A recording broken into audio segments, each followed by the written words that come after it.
Bismillahirrahmanirrahim. Assalamu alaikum, dear students. This is your English teacher, Muhammad Usman Nazir, and today I am here with another English grammar lecture, which is cases of pronouns. And our this lecture is continuation of our previous lecture, which was pronoun and its types. तो students, जो आज का हमारा lecture है वो है cases of pronouns. इसमें हम प्रोनाउंस के डिफरेंट केसेस के बारे में पढ़ेंगे। जो फर्स्ट केस है हमारे पास प्रोनाउंस का वो उसको हम कहते हैं नॉमिनेटिव केस। नॉमिनेटिव केस क्या होता है? When a pronoun is used as a subject. Nominative case को हम सब्जेक्टिव केस भी कहते हैं, क्योंकि इसमें जो प्रोनाउन होता है वो बतौर सब्जेक्ट ऑफ अ सेंटेंस इस्तेमाल होता है। इसकी कुछ एग्जांपल्स अभी हम देख लेते हैं। We learn that one of the dissolved substances in ocean water is salt। यहाँ पे जो हमारे पास वी है ये हमारे पास प्रोनाउन है, और कौन सा प्रोनाउन है? सब्जेक्टिव प्रोनाउन है या नॉमिनेटिव प्रोनाउन है। तो इस तरह से जो दूसरा सेंटेंस हमारे पास उसमें भी जो हमारे पास ही है वो भी बतौर सब्जेक्ट इस्तेमाल हुआ है।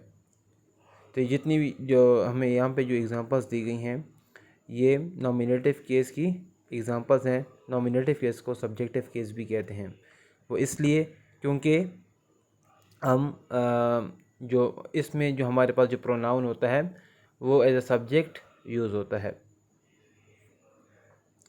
सेकंड जो केस है प्रोनाउन का हमारे पास है उससे कहते हैं ऑब्जेक्टिव केस। अब अभी ऑब्जेक्टिव केस क्या होता है? A pronoun is an objective case when it is used as an object. जो फर्स्ट केस था हमारे पास नॉमिनेटिव केस, उसमें हम प्रोनाउन को एज अ सब्जेक्ट इस्तेमाल करते थे, और इसमें जिस तरह से इसके नाम से भी ज़ाहिर है हम प्रोनाउन को as an object of a sentence इस्तेमाल करते हैं।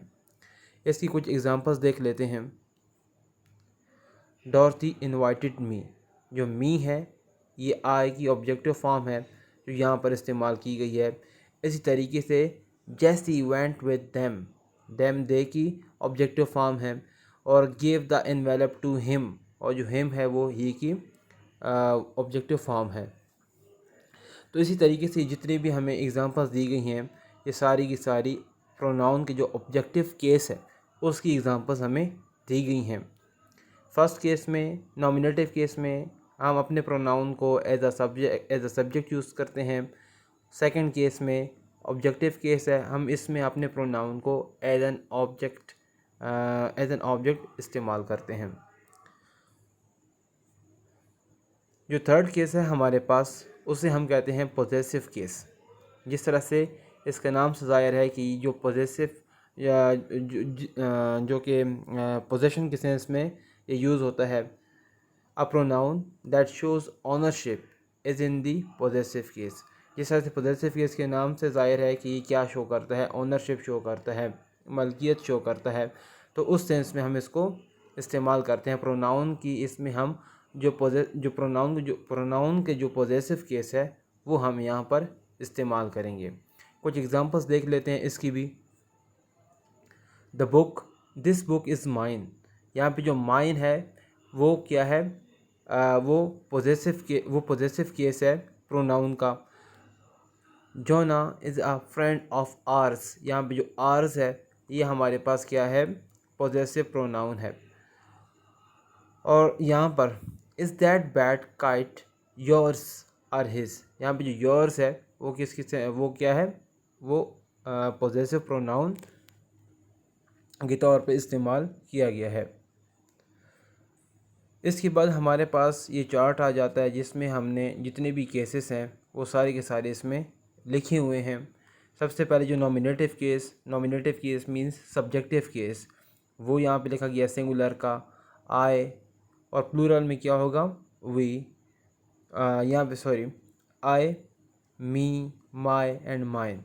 ये सारे के सारे इसके आई के जितने केसेस हैं, आई एज अ सब्जेक्ट किस तरह से होगा एज एन ऑब्जेक्ट कैसे होगा, फिर उसकी जो पोजेसिव फॉर्म्स हैं वो माई और माइन लिखे हुए हैं यहाँ पे इनमें एक डिफरेंस है।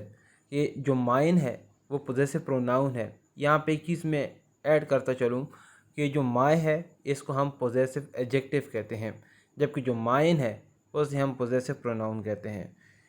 इसी तरीके से जो यू है उसमें उसके जो सब्जेक्टिव फॉर्म है वो भी यू है, ऑब्जेक्टिव फॉर्म भी यू है। और इसी तरीके से जो है ऑब्जेक्टिव केस जो है, ऑब्जेक्टिव केस इसका यू है, पॉजिटिव केस में यूअर और योर्स लिखा हुआ है। यहाँ पे जो योर्स है वो पॉजिटिव प्रोनाउन है, जबकि योर जो है वो पॉजिटिव एडजेक्टिव है। इसी तरीके से जो थर्ड पर्सन है उनकी भी सारी जो सब्जेक्टिव फॉर्म, ऑब्जेक्टिव फॉर्म और उनकी जितनी भी पॉजिटिव फॉर्म्स हैं सारी की सारी यहाँ पे दी गई हैं, और आप इनको आसानी से यहाँ पे पढ़ के और जब ये सेंटेंसेस में इस्तेमाल होते हैं तो वहाँ से आप इनको बआसानी आइडेंटिफाई करके बता सकते हैं कि ये प्रोनाउन का कौन सा केस यहाँ पर इस्तेमाल हुआ है। तो आज का जो हमारा लेक्चर है वो यहीं पे एंड होता है। इसके रिगार्डिंग अगर आपके कोई भी क्वेश्चन हो या किसी भी पॉइंट पे आपको कोई किसी बात की समझ ना आई हो तो आप पूछ सकते हैं। शुक्रिया।